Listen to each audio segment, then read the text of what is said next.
Good morning mga Lods. Isa mapagpalaang araw sa lahat. Magandang pong panahon ngayon mga Lods. Wala pong ulan. Sumikat na po si Haring Araw at mamaya mga Lods magpapakain na tayo ng ating mga alagang native chicken o tawag sa amin dito Bisayang manok baka naman. Masarap yung Bisayang manok mga Lods kapag sa tinula mga Lods. At tignan niyo po ang ating mga manok na naghihintay na sila para kumain baka naman. Ayaw nga pala Lods, salamat niya pala Lods, almost 612 subscriber na tayo at maraming salamat sa nag-subscribe. Sana maabot tayo ng 1,000 subscriber and 4,000 watch hours. Sana monetize tayo mga Lods kung ipaintulot ng Panginoon mga Lods. At medyo pong ating mga Bisayang manok.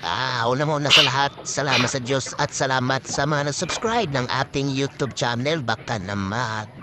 Yan po, ating mga Bisaya mga Lods. Pwede na ibenta mga Lods, pwede nang ulamin, baka naman. Masarap yung tinula mga Lods ng native chicken mga Lods. Masarap ang tinula kapag native chicken mga Lods. Tingin-tingin muna tayo sa ating itlog. 15 days or 12 days mabipisa na yan mga Lods sa ating mga itlog. Tingnan niyo pong ating mga native chicken, medyo malaki-laki na sila Lods. Almost 4 months to 5 months na Lods, pwede na ibenta. Pwede na pagkapitaan. Yun na po mga Lods. Maraming salamat. Bye-bye!